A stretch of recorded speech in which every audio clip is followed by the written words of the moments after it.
Welcome to the Open Adoption Project. This is episode 106. We're the Nelsons. I'm Lynette. And I'm Shaun. In today's episode, I share an interview that I conducted with Cadon Riley. Cadon's great. Lynette and I met him in person back in April when we led a panel discussion at the Utah Foster Care Annual Symposium. And he was one of 4 adult adoptees, or those who had been in foster care, that shared their experience, particularly with openness during that conversation. But we loved connecting with him. Such a great guy, and we feel like his story is going to be impactful to you. Yeah, we're really grateful for his willingness to share and teach us today. He is really a wonderful person, has a great light to him, and we're really so thankful that we had the opportunity to connect with him, and now that we can share his experience with you guys. So, as an adult adoptee who was placed into foster care as an infant, we hope that this episode teaches you and helps you learn. All right, well, we are now on the podcast with Cadon Riley. Cadon, thank you so much for being with us. Thank you for having me. You bet. To our audience that's listening, we met Cadon just over a month ago, actually, when we presented at the Utah Foster Care Symposium, the annual symposium that they do. Lynette and I were asked to facilitate or lead a panel discussion of adult adoptees or those who had been in foster care. And Cadon was one of the 4 people that we interviewed, and we were so impressed by him. So we wanted to bring him onto the podcast to share his experience and story. I think there's a lot we can learn. So thank you again for being with us, Cadon. We're going to turn the time to you just to share your experience and your story. And there's a lot to it. So please just help us understand what your lived experience has been. Yeah, of course. Well, thanks again for having me. And I think it's going to be exciting to talk about all of this and kind of my story. But yeah, I would say my story is pretty unique. I think from the very beginning, there's a lot of different caveats to it. And so it really all just starts at birth. And so I was placed for adoption immediately at birth. And so my biological mother had me, and I was born with addicted to meth, marijuana, heroin, and cocaine. And then I spent the next 10 days in the NICU in Salt Lake City. And about the second day, the hospital called DCFS, and DCFS contacted some foster parents. And then about the second day, these foster parents came, and they really came to the hospital and got to know me and hold me and carry me. And then about 10 days later, I was officially able to go home with them. So that's kind of really where my story began. My mom was about 21 when I was born, and then my dad was actually 65 when I was born. So that was a huge, complete age gap. And so unfortunately, my dad wasn't really able to step into the picture at the time. But I do remember, well, I don't remember, but people telling me that I had some visits with him, and that went really great. But yeah, and so I was faced with these foster parents, and this family was amazing. I was actually the youngest of 7 siblings.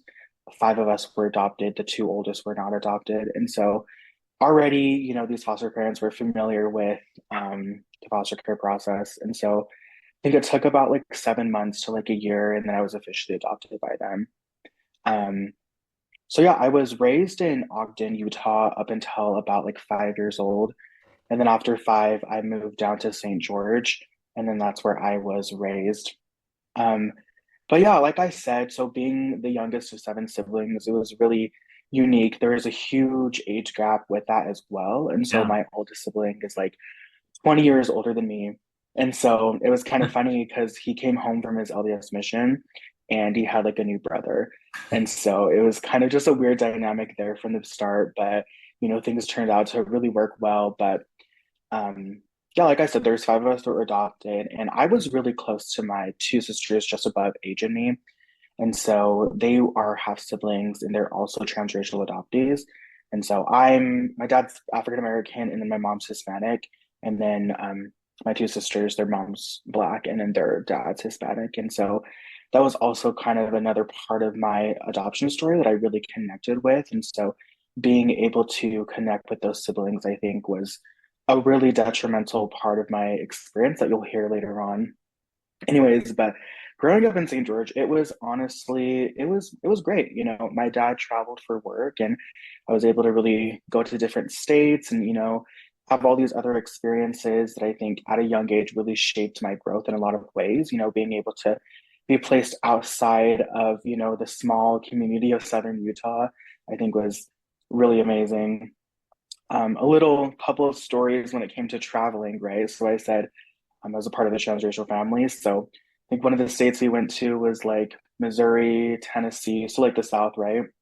And I remember my family getting a bunch of stares because they're like, oh, what are these, parents doing with these brown children? And it was just a weird dynamic there, but it it turned out to work. But yeah, so growing up in St. George was really, really great and everything. But um, I think around the age of 8, I really started to kind of struggle a little bit with my identity. Um, I think that's the age that you realize you start realizing that you look a little different than other people.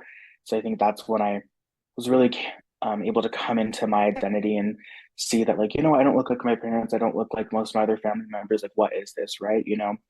Because I always knew that I was adopted. My parents never kept that a secret. Not that they really could, but Hard to keep that um, secret. exactly, pretty hard to keep it a secret. But yeah, and so yeah, so I was really kind of struggling with that. And so I kind of pushed that off to the side and I was like, you know what, I don't really want to explore that at the time. And then around the age of like 11, 12 is when it really started to hit me. And um, let me back up a little bit, actually. No, you're good. So before it started to really hit me really bad, like I said, things were going pretty good. And so my parents, had me playing football, they had me playing soccer, and then they actually had me attend this charter school, which was a performing arts school out in Ivans. And I was really able to thrive there, because I had a passion for singing and music. And this school was really helping me to kind of explore those ideas and passions in my life. Um, I would say, like, I was pretty popular, I was very outgoing. I was very much like doing all these things that really, that I was passionate about, right?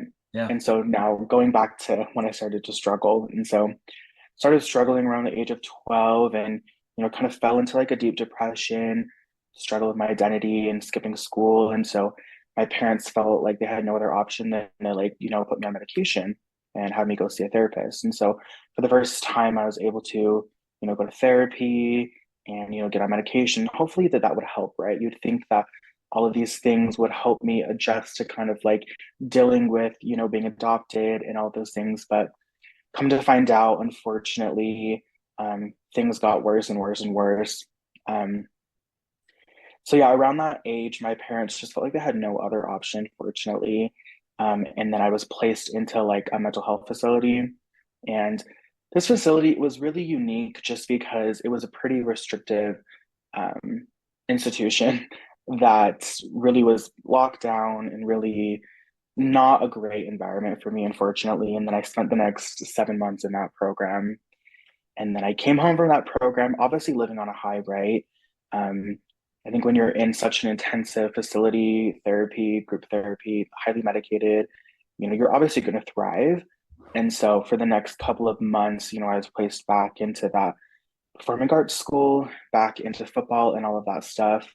But then once again, a couple months later, I was hit with another um, set of depression and anxiety, but this time it came with like more complex trauma because I didn't really address some of the things that went down in this program. And so I was placed into another program for another 7 months. And then at the end of that program, um, I reached out via Facebook, like on a home visit, I think, and messaged one of my biological sisters on my mom's or my dad's side. And I haven't met them any before because my adoption was closed. And so I've seen pictures of my biological father and family members, but I had never actually like met them. And so I reached out to her and I sent a picture of myself kind of awkward. And I was like, I think I'm your brother. This is Cadon, this is your brother, whatever. I'd love to meet you. And then I was put back into this program. And then at the tail end of this program, I was in a therapy session with my parents and everybody. And they're like, Cadon, we want to inform you about something. And I was thinking like, oh no, like they found something that I was doing that like wasn't appropriate or something. But I was shocked to find out that my sister did reach back out to my parents and they said that my biological father was, on his deathbed, and if they could find it in their hearts to let me see him before he passed away. And I immediately began bawling, crying, because that was honestly the last thing that I could have expected them to say. And, all of those emotions of, growing up as like a young, African American male, in Southern Utah, and really yearning for that relationship with my father that I thought maybe one day, once I turned 18, I could have. And so hearing the fact that he was on his deathbed was really hard for me. How old were you at the And time? so yeah, I was about 15 years old. Okay. Yeah, so I was 15 at the time. Yeah. And so yeah, moving forward, my parents did find it in their hearts to allow me to see him. And so in 2017, at the age of 15, I went with my parents and my one of my adopted sisters, and we went and saw him at a resting home in Ogden, Utah. And, to my surprise, there was a bunch of other family members, cousins, aunts, uncles there as well. And I think that moment hit me that I knew that this might not, I might not get that like happy ending of being able to gain this huge relationship with him. And so, I spent the next hours with him at this facility, getting to know him, talking to him. Um, and it was just a really great experience because, um, for several reasons, obviously, but I think as cliche as it sounds, just like looking at him, and looking at our faces and seeing the similarities in what we look like and our mannerisms and asking stupid questions like, oh, where are you from? Or like, what's your favorite color? Which I think are all things that might come so easy to like the general population. But I think to people that experience foster care or being adopted, those are all questions that we would love to have. And so I think being able to connect that way was really eye-opening. And then getting to learn that a lot of my family on that side also were musicians and singers and, athletes, I think was also just a reinstatement to me that, what, I am like part of them. And I do have that literally running through my blood, I think was really, really cool. Um, and so, yeah, at the end of this program, so still in this residency program, I um, got a phone call from this guy. Well, actually, not a phone call. He actually came in person and introduced himself to me. And he introduced himself to me as my DCFS caseworker. And at the time, I didn't really know what that meant. But at the age of 15, I found out that I was placed back into the foster care system. And really, honestly, I didn't know what that meant in a lot of ways. Um, I was like, okay, so like, what does this mean? Like, I was shocked because, like, of course, I was adopted, but I think adoption and foster care, as we all know, is two complete different things. And so I really didn't know what foster care was. And so I was like scared, obviously, but luckily my adoptive family was still heavily a part of my life. So luckily, like they didn't just give up on me in that sense. And so it was really just the involvement of the state and having a caseworker, guardian ad litem, all of those people that really made it difficult for me. And so, yeah, that happened in 2017. And then I was placed back into another facility after that, where I would spend the next like 4 years, unfortunately, in the foster care system. And throughout those 4 years, it was really hard because this program was pretty restrictive, and it really forced me to conform to kind of like what they wanted me to be. And so, I was highly medicated, couldn't have access to the internet, really couldn't go on a walk by myself without a staff, couldn't go to a normal school, had to do packet work and all of these things. And so, as you can see, quite literally a contradiction to where I was a couple years ago of highly involved, being super popular at school, being involved in all these extracurricular activities. So literally quite the opposite of that. And so it was a complete, 360, and it was just really, really hard on me. And throughout that time, I was able to, connect with my adoptive family still, obviously, and talk to them and had home visits periodically, but was really detrimental on my relationship with them. Um, and then a couple months after my initial admission, I guess, to this facility, I received a phone call um, shortly, like a week before my birthday, actually, that my biological father had passed away. And that moment, I will never forget. because my family was actually like on a vacation in Park City, like we do every year. And, I knew his health was bad and all of those things. And I didn't have a phone at the time, but my mom did. And so I remember I was sitting on the couch in like our room, and I saw that she was getting a phone call from my biological sister.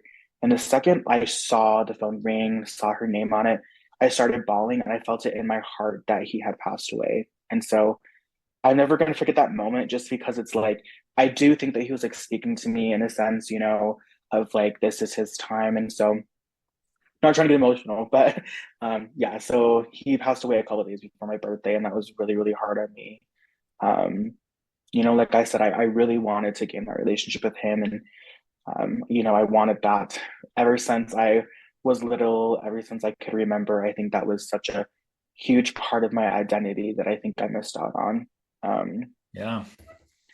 Yeah. And so, yeah, moving forward, I spent, 4 years like in this program. Um, and it was just a complete waste of time. That's just how I'm going to put it. Like I said, I wasn't really able to just like be myself, and it was really hard in a lot of ways. Um, well, come, let's see, what was it? I think come like 2020, I was about like at the age of like 18, getting ready to graduate high school. And because of this program, I wasn't able to really be in mainstream school. And so, full transparency, I had like 9 completed credits. And so the reality of graduating high school was like absolutely not impossible. Um, and so I ended up just getting my GED, graduated with my GED right on time with my actually graduating class of 2020, ironically enough. And one of the parts of graduating for me was being able to walk with my class. But if you remember, COVID-19 also ruined the walking graduation for all of 2020 Sure graduates. did. And so, yeah, and so I didn't even walk anyway. So that was kind of a blessing in disguise of like, you know what, it all works out the end and I accomplished it and with everybody else. And so that was really great. And because of all of that, just going through all those things, I also aged out of foster care at 18. And so spent the next 2 years really trying to figure things out, working, finding different like friends and supports. Um, and then in 2022 is when I first started to attend Utah Tech University in St. George. And I was studying psychology. Well, I still am, but I studied psychology there, and it was a really great experience. I think going from where I was at to now knowing that I can be in college and that I can like achieve these things that other people in my life thought I could never do, I think was really um, just really like inspiring to me. Yeah. And so I basically finished my associates there, and then I just recently actually got admitted to the University of Utah. And so I'll be transferring up there for fall of 2024. Congrats. And thank you. And I'll be finishing up my bachelor's degree in psychology there. And then hopefully my goal is to kind of get my PhD in clinical psychology, either from the U or another institution. But yeah, that's a little bit about my foster care experience. And obviously, you'll hear more about kind of what I'm doing when it comes to like giving back to that community and, Yeah. advocating for change. But yeah. Great. Well, I have a couple questions just kind of as follow up, just for clarification for our listeners. So at 15, you were put into basically the state's custody when you say you were put back into care. But at any point, were you ever put with like foster parents, or was it just state care? Yeah, so it was actually just state Okay. care. I was never placed with foster parents. I think if people are familiar a little bit with different placements and DCFS and stuff, like my level was too high. So my behaviors were just too bad, I guess, to be able to be placed with just a regular foster family. And so it was just more of these residential programs Okay. and institutions. Yeah. Wow. So challenging. I cannot even imagine. And so complex. But we're going to try to learn from your experience. We're going to unpack quite a bit of that. And like you said, we'd love to hear about what you're doing right now to help the community. So first off, this is a very loaded and big question, but how do you feel like all of these experiences, both being an adoptee and your time in care, have shaped you to who you are today? Yeah, might come as a surprise, but I'll say it time and time again.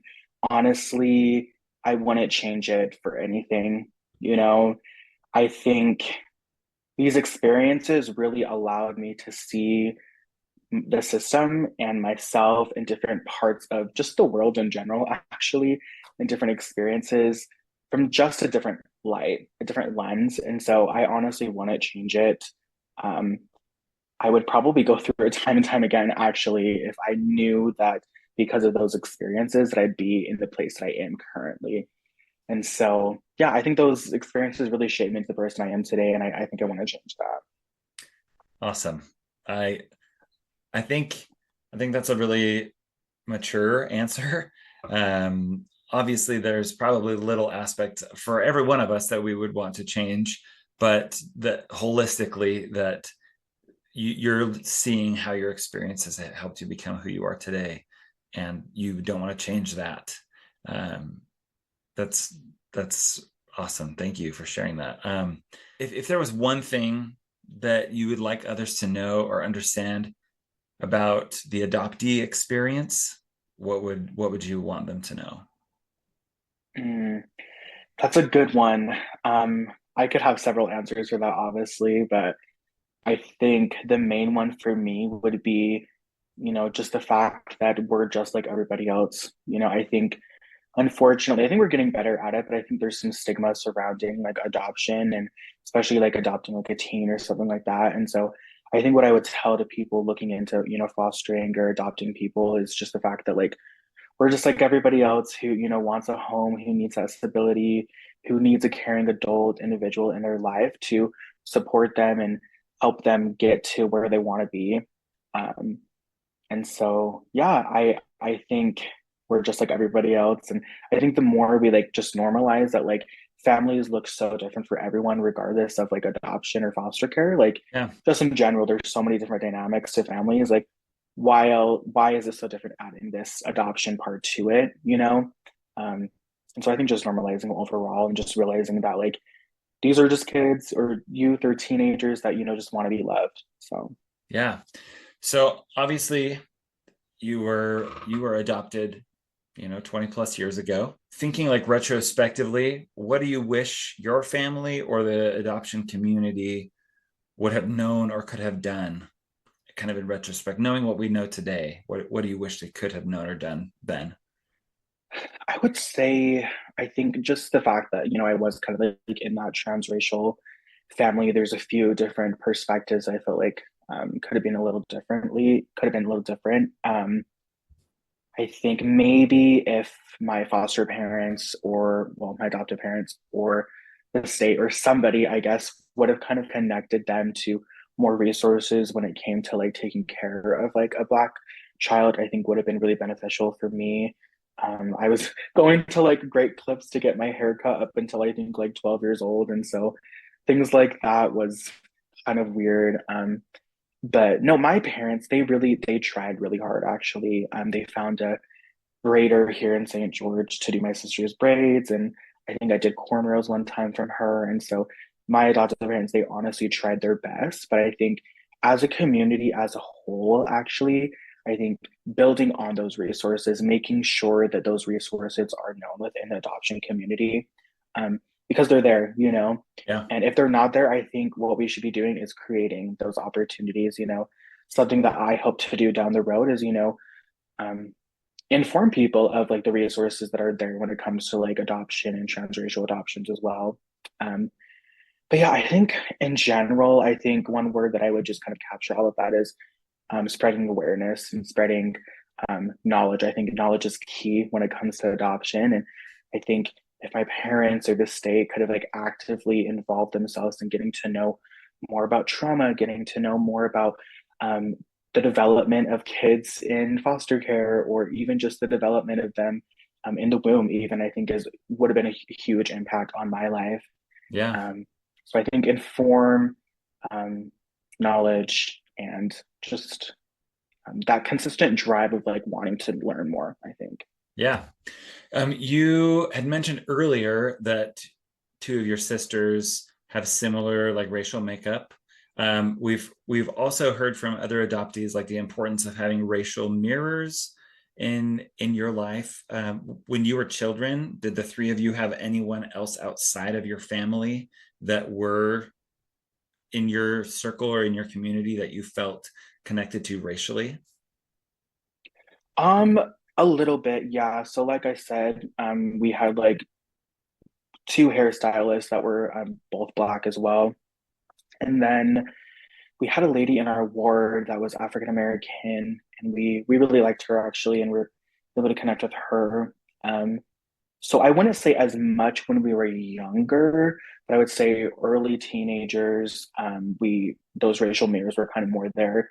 I think with me playing sports and stuff, I had a black coach, and then had a black barber, and then obviously more black kids in the area, and so having different like teammates and school classmates also, I saw a few people that looked like me as well. And so I think just naturally, I think those racial mirrors like appeared, but I think actively they weren't there as much.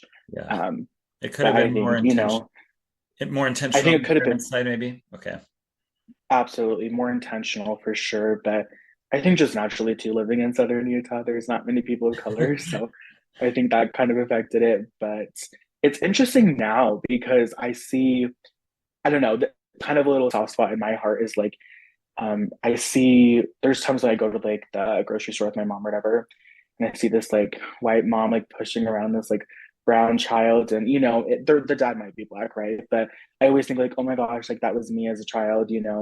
And so there's a lot more people here in St. George, and it's like I said, it's just great to see those racial mirrors and see that there's more diversity, within the community that I grew up in. So Yeah. it's really cool. Thanks for sharing that. How do you navigate this kind of almost dual identity or sense of belonging to both your adoptive family and your birth family in that culture?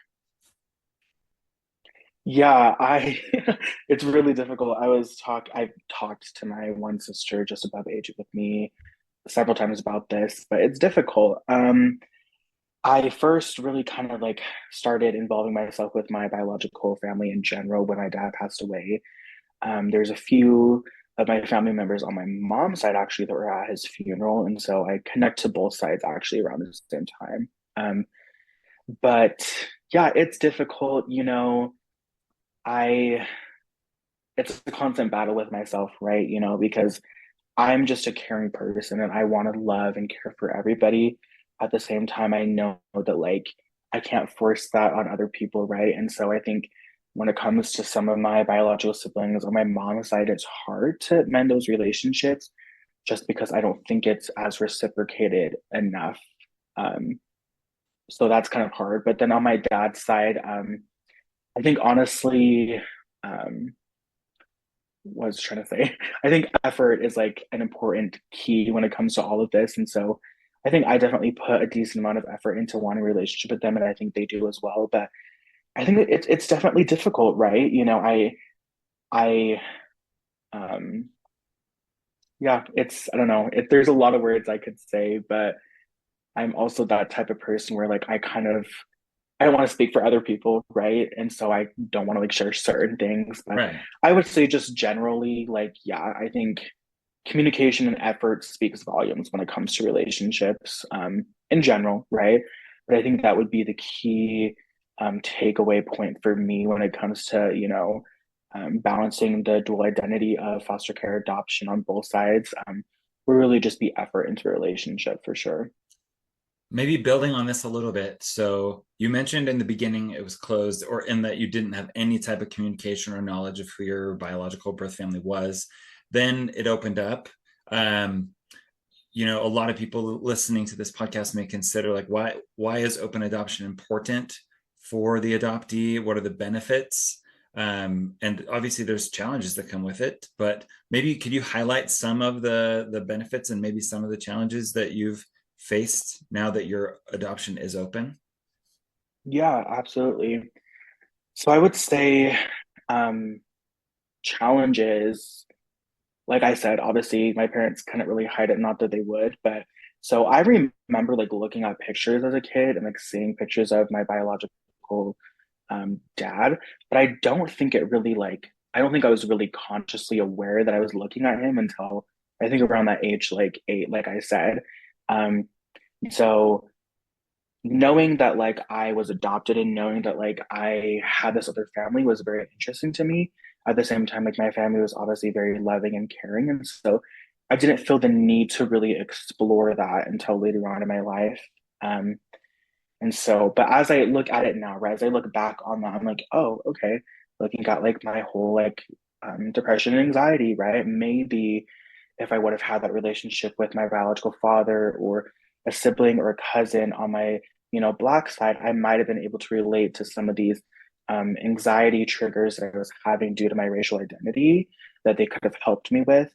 And so I think when it comes to, kind of those negative aspects of that close adoption, I think really are just kind of surrounded around my racial identity, unfortunately.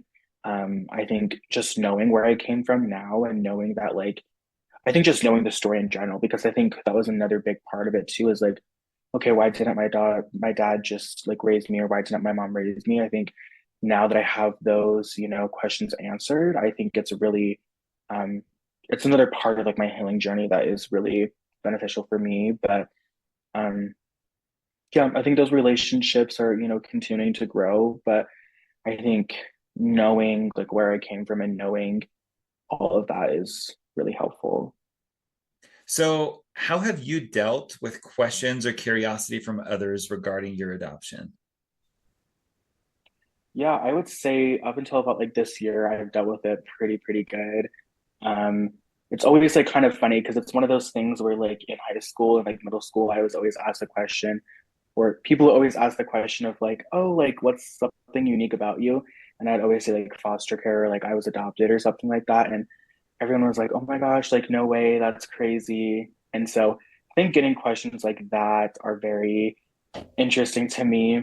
But yeah, What do you feel like some of like the misconceptions or stereotypes about adoption are, and what would you want people to understand? yes, probably one that like our parents didn't love us, or that they didn't care about us, or um, something like that. I would say, uh, or that like kids in foster care are like unwanted. I think that's just a crazy stereotype. I don't even know who came up with that one. I think just things like that um, are definitely huge misconceptions. How do you feel like the this number of experiences you've had in your life now shapes or affects your relationships with others? Oh yeah. I would say it's pretty difficult actually. I think that's one of the things that, well, one of my main things actually that I'm probably going to work on in therapy for the rest of my life is, balancing those relationships. I think there's so many caveats to my experiences, being adopted, being in foster care, being in all of these programs that like have shaped me into the person I am today. And so I think there's a lot of healing when it comes to like, trusting other people. Um, I think another part of that is actually oversharing. I think that's something that even just this month, because it is Foster Care Awareness Month, haven't really felt this way before, but it hasn't been up until this month where I've kind of stepped back a little bit and been like, you know what, like I can be that foster care advocate. I can share my story and I can help people because of that. At the same time, like that doesn't need to be who I am. That doesn't need to be my full personality. Yeah. And so I think really just balancing, yeah, it's really unique, right? It really is. I think there's a huge push nowadays, obviously, to speak out against things. And I think there's obviously some really amazing benefits of that. At the same time, it's like, I think there's some things that you can kind of just keep to yourself. And so I think up until this moment, like I have shared a lot of details about my life in a lot of public areas, and I will continue to do that, obviously. But I think instead of, going into my past, I think I'm gonna go into the current and the future and my goals that I have now versus the things that I had to go through, because like I said, all of these things have shaped me into the person I am, and I want to change that. And so it's not like I'm forgetting those things, but it's almost like I can heal from those things because it's hard, especially like as an advocate and all these things they speak about. Like it's constantly reliving that trauma in a lot of ways. And, studying psychology and meeting with my therapist, I realized that like bringing those things up all the time is not healthy for you, unfortunately. Um, and so I think that's kind of like the current temperature of my life right now is um, kind of that um, idea of like not feeling the pressure to, share every single detail about my life every day. Yeah. I mean, it's got to be challenging. And I think, if we put all of our identity or focus all of our identity into one aspect of our life and everything revolves around that, when we have ups in that area or downs in that area, it really affects us a lot, right? And so I get the feeling of kind of spreading it out, and not saying that this is me and this is all of me, but this is a part of who I am and this is a part of what I've experienced, but that doesn't define everything. Yeah, that's challenging. How have your adoptive parents helped you navigate your relationship with your biological parents, your birth parents? Yeah, definitely. I would say, like I said, meeting my bachelor family at 15 was really difficult, but since then, they've always really been supportive of, having that relationship with them.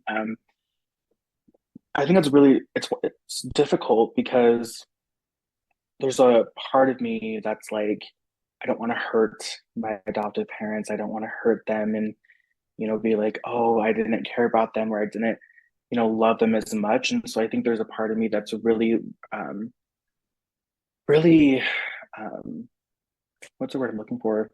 Resistant. Yeah, resistant to connecting with my biological family.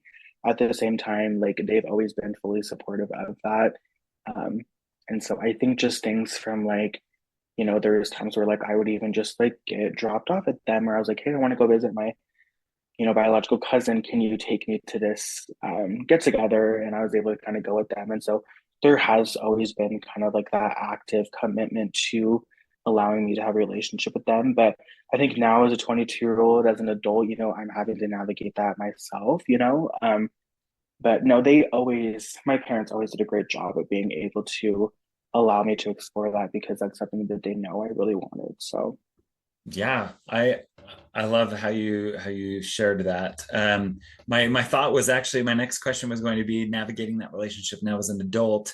Any advice for um, the adoptee who's a teenager coming up on adulthood, or the adoptive parents who have a teenager that's coming up on adulthood, and how they can kind of transition that to the adoptee rather than the adoptive parents? yeah, absolutely. I would say just keep an open mind. I think I think for a lot of adoptees, right, we have kind of that, fairy tale ending or that expectation that our biological family are going to be like these perfect, amazing people, right? And so I think just keeping like an open mind when it comes to that. I know for me, just not knowing much about them in general, I don't think I had really high expectations as much. I think the expectations I did have was like, I hope that they want a relationship with me and I hope that like they're in like a good place. And so I think finding that within yourself and knowing that like just to keep an open mind and um, I think just adoption is really difficult. And so you never kind of know what to expect. And so giving yourself grace, I think that's a word that I'll say time and time again is Yeah. allowing to find that within your heart that like it's okay, whatever happens, or it's okay. Yeah.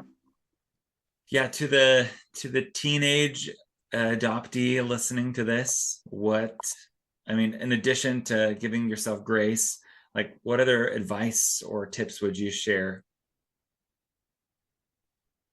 I would say um, that it is going to be okay. I think that was something that I was really struggling with, as a teenager, like in care, although I did, have that relationship with my adoptive family, like I did feel lost and I did feel scared and I felt like nobody wanted me and that I was just in this weird place of like wanting to just age out and wanting to be on my own and do my own thing.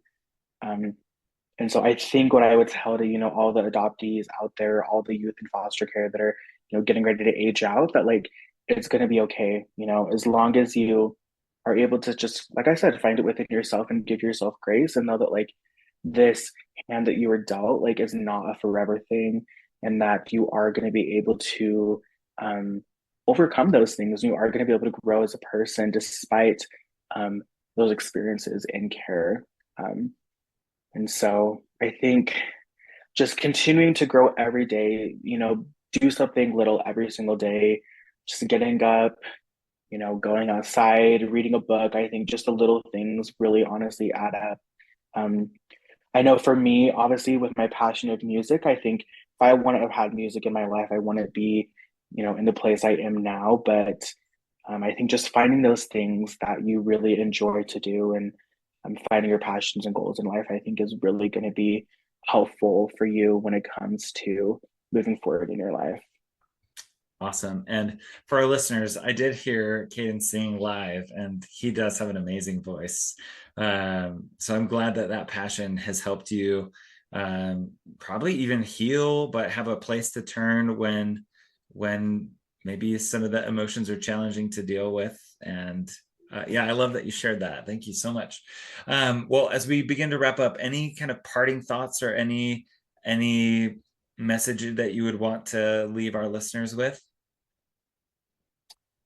Um, I would just say I think the foster care and adoption community as a whole, um, I think what we really all need is to just come together as a community and support each other. And so I would say for everybody listening, there's so many resources out there. There's so many things you could be doing, from reposting something on social media to volunteering for a nonprofit to, opening up your arms to adopting a kid in foster care. I think it's just going to be so beneficial um, to this community. I think it's one of those things where it's like, if you look statistically, right, like even within this month of foster care awareness month, like I don't know exactly, the number changes every single day, but like there's been so many kids who have been placed into the foster care system. And so I think being aware of that and being aware that there's so many kids impacted by, adoption and all of that, I think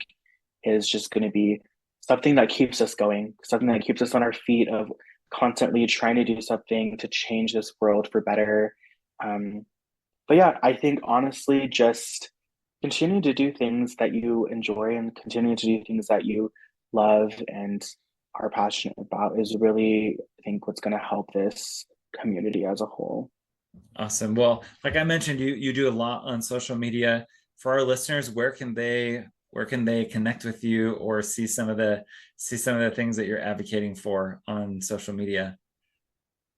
Yeah, absolutely. So my Instagram is like the main account that I use. And so it's my first name and then my middle name. So Cadon, Cadon, and then Riley, Riley. But I post a lot on there. Like I mentioned, I am a singer-songwriter, and so I am actually going to be coming out with another song this summer. So hopefully in the next month or so. So be on a lookout for that. Awesome. Yep. Very cool. Well, Cadon, thank you so much for being with us. We love you. Like Lynette and I have felt like just really connected to you after we met a month ago, and um, are inspired by you and are just so grateful for all the work you're doing in this community. Well, thank you so much for having me on this podcast. And likewise, I think meeting you and Lynette was just an amazing experience, and being able to kind of hear the things that you guys are doing when it comes to like open adoption, I think is very inspiring and very needed in this world. And so once again, thank you so much for having me. You bet. Thanks so much. Well, Cadon, thank you so very much for being with us on the show today. It really is such a privilege to know you. We're so thankful for your vulnerability and sharing these personal experiences and thoughts and teaching us and helping us to do better going forward. I really just love and respect Cadon. He's a great person. Yeah. I think from today's conversation, I'm kind of like trying to walk, like, what am I walking away with altogether? And I have this just like stronger encouragement or deeper desire to just love, and particularly love people who are in circumstances that are less than ideal, kind of challenging. I feel like that's a big takeaway from a lot of our conversations, right? Like in adoption, I think love really needs to be at the center of all we're doing, right? Loving these first parents, loving these children, and love, respect, communication, compassion. These are just really important elements of creating harmony and strong relationships. Yeah. And I love that we could hear from Cadon. Our goal and our hope as a podcast, as an organization, is to elevate the voice of adoptees. And while you heard in this conversation, we recorded this back in May, which was Foster Care Awareness Month, and he had been talking at a lot of different engagements, and he shared, sometimes it's difficult oversharing, that's the challenge, and kind of a balance here, but we really appreciate the fact that he would share his experience so that we could learn from it. Yeah, I feel like that challenge resonates with us. We have a hard time too.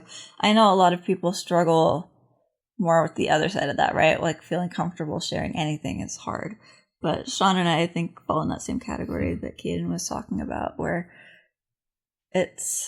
we have a harder time trying to make sure we're not sharing too much information.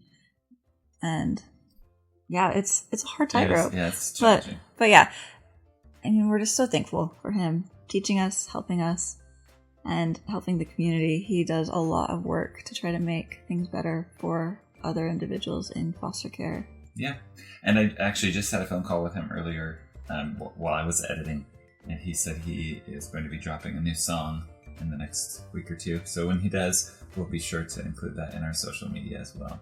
He has a beautiful voice. It was really fun to hear him sing at the Foster Care Symposium.